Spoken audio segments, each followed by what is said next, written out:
Hi అండి, మరో వీడియోతో మేము ముందుకైతే వచ్చేసాం. ఈరోజైతే ఎగ్తో అన్నం మరోసుకునుడు ఎలాగో చూద్దాం. ఎగ్ రైస్ లాగా, కానీ మా స్టైల్లో అయితే ఇలా చేస్తాం మేమైతే. కానీ టేస్ట్ చాలా బాగుంటుంది. ఫస్ట్ అయితే ఉడుకుడుకు అన్నంని ఒక బేషన్లో వేసుకొని కారం వేసేసి ఇలా కలుపుతున్నాం. తర్వాతకి తగినంత సాల్ట్, టేస్ట్కి తగ్గట్టు సాల్ట్ కూడా వేసేసి కలిపాము. కారం అయితే సరిపోలేదు, అందుకని నేను ఇక్కడ మళ్ళీ వేస్తున్నాను కారం. దాని తర్వాత కొంచెం ధనియాల పౌడర్ అండ్ ఆనియన్స్ పచ్చివే గోలియకుండా వేసుకోవాలి, టేస్ట్ బాగుంటుంది. మళ్ళీ వెల్లుల్లిపాయ కచ్చరా దంచుకొని వేసుకోవాలి, టేస్ట్ బాగుంటుంది. తినేటప్పుడు ఆ టేస్ట్ అనేది తెలుస్తుంది.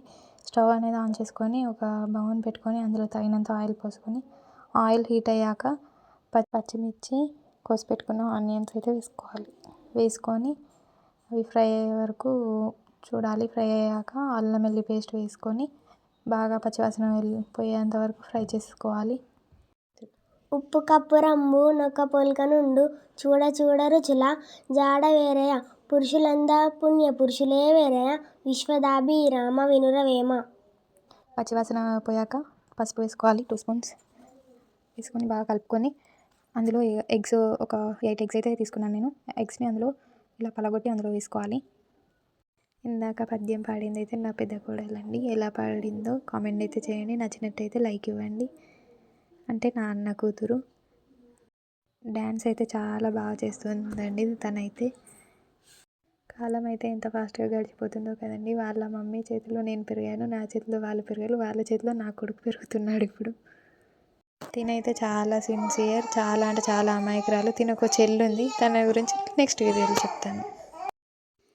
ఎగ్ ఇలా నీసు వాసన పోయేంత వరకు ఫ్రై చేసుకొని ఇందులో మళ్ళీ కారం ఇట్లా ఏం వేయొద్దు, ఎందుకంటే మనం రైస్లో వేసాం కాబట్టి.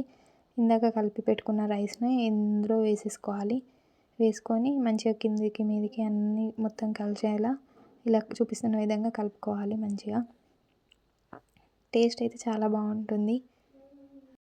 మరో కొత్త వీడియోస్ చేస్తూనే ఉంటాను, ఇలాంటి రెసిపీస్ మీకు చూపిస్తూనే ఉంటాను. ఛానల్ని అయితే సపోర్ట్ చేయండి ప్లీజ్. అండ్ ఒకటే రెసిపీని చాలా రకాలుగా చేసుకోవచ్చు, అలా కూడా నేను చూపిస్తాను. ఎగ్ రైస్ ఇలానే కాదు, ఇంకా చాలా రకాలుగా చేసుకోవచ్చు. మెల్లిమెల్లిగా అన్నీ చూపిస్తాను. ఛానల్ని అయితే సపోర్ట్ చేయండి ప్లీజ్, సపోర్ట్ అయితే చేయండి. కొంచెం కొత్తిమీర పైనుంచి వేసుకొని మళ్ళీ కలుపుకుంటే simple and tasty egg rice అయితే తయారైపోయినట్టే. ఛానల్ని అయితే సపోర్ట్ చేస్తూ ఉండండి. కొత్తగా చూస్తున్న వాళ్ళైతే సబ్స్క్రైబ్ చేసుకోండి. మరో వీడియోతో మేము ముందుకైతే వస్తాను. అప్పటి వరకు అయితే సపోర్ట్ చేస్తూ ఉండండి ప్లీజ్. కొత్తగా నా ఛానల్ని చూస్తున్నట్టయితే సబ్స్క్రైబ్ అయితే చేసుకోండి please. Do like, share and subscribe to my channel. Bye.